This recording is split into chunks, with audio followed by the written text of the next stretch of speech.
He who created the night and the day, the sun and the moon, all the heavenly bodies in an orbit are swimming. How could a man named Muhammad sallallahu alaihi wasallam in a desert who could not read or write, that had no access to telescopes or the Hubble telescope or any of NASA's equipment, how could he have known that the sun has an orbit? The theory of evolution says that we evolved from less, meaning that if we have, a billion or trillion cells, we had less and then evolved, right? Yeah.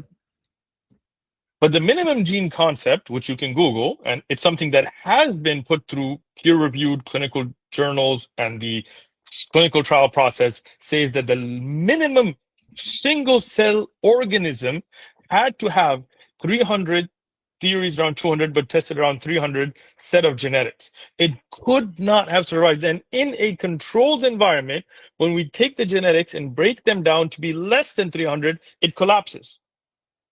Yeah. So how did it evolve if it could not have been less than 300 genetics? But wasn't the I'm listening. in the original in like the early stage of life, wasn't it RNA? Mhm. And it had Once again, single cell organisms could not survive under 300 set of genetics. Look it up. It's called the minimum gene concept that has been tested using the scientific method in clinical trials. So my question to you, John, if the theory of evolution is correct, how did a cell with less than that set of genetics evolve if it could not have survived? That means the first living cell already had that set of genetics, according to science. Yeah, I'm not. I mean, I don't know Mhm. any. I don't know much about abiogenesis, but Yeah, it's so John, that's not really an objection then, right? If you really don't know about it, people said, qila, they say, come on. Let me ask you a question then, all right? This is the Quran, all right? This is John, this is a question for you. Okay? Do you have a Quran, John?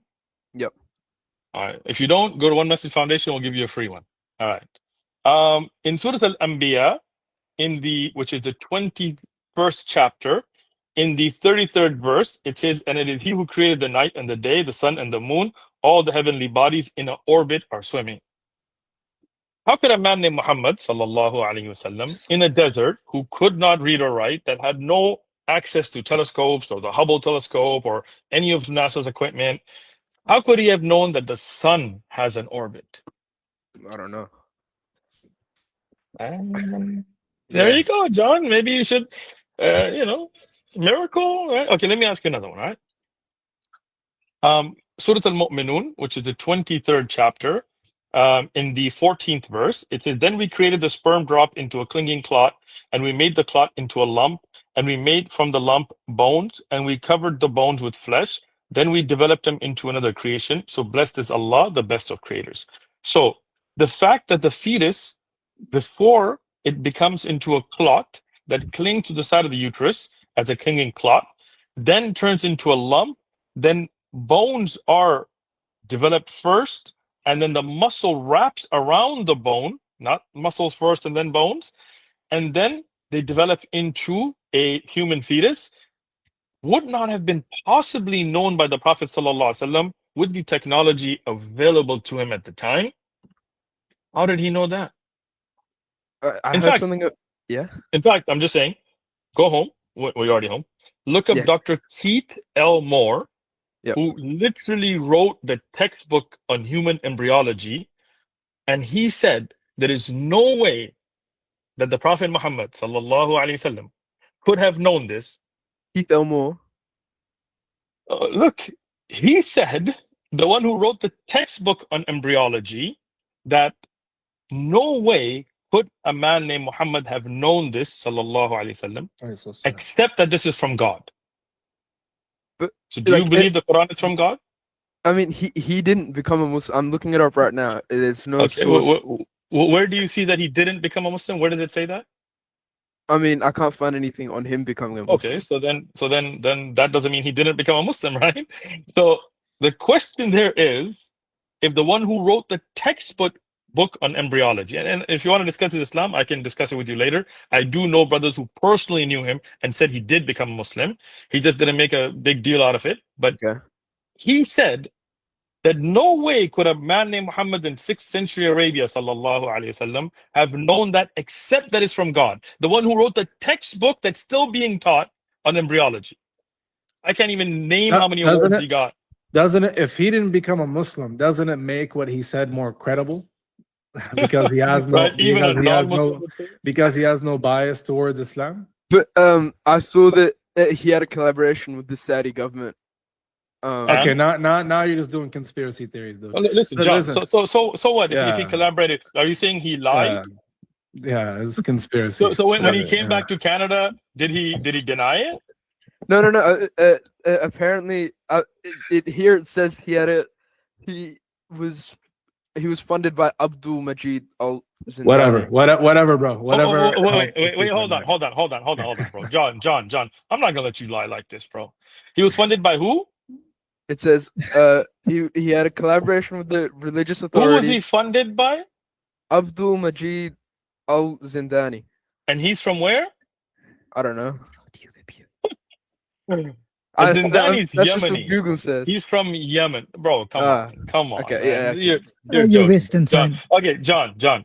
Now that you see clear miracles, meaning things that could not have been known to a man named Muhammad in 6th century Arabia, sallallahu alaihi wasallam, are you ready to accept Islam?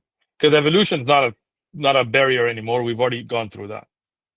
I think I still need to do a bit more. How do you explain the prophecies of the Prophet?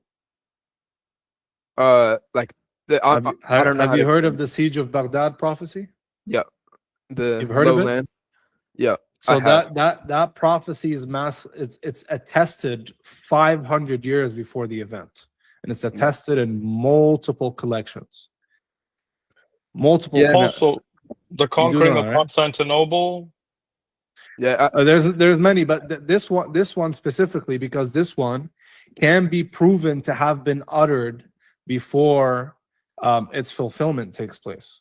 And you don't need to rely on hadith, rijal methodology for it, because it's already collected in Musnad Imam Ahmad, I believe in Nasa'i, and many other collections beforehand. So how do you explain this detailed prophecy that doesn't develop, the mutun don't develop in main foundational information? So you have the same information being attributed to the Prophet, and that finds a perfect fulfillment at the sack of Baghdad by the Mongols in 1258. Yeah. How is that explained? That's one of the few that I really don't know how to. Well, somebody sincere needs one proof. Yeah. not many, right? Yeah. So this is a prophecy that fulfills all criteria of a true prophecy. It's not vague. It's you could say it's time bound. It's not said after the event. Okay. Yeah. It's a prophecy that is layered and detailed on multiple layers. Okay, and very specific. It describes the people, how they look, where they'll be, the exact area they'll be at. How is this explained?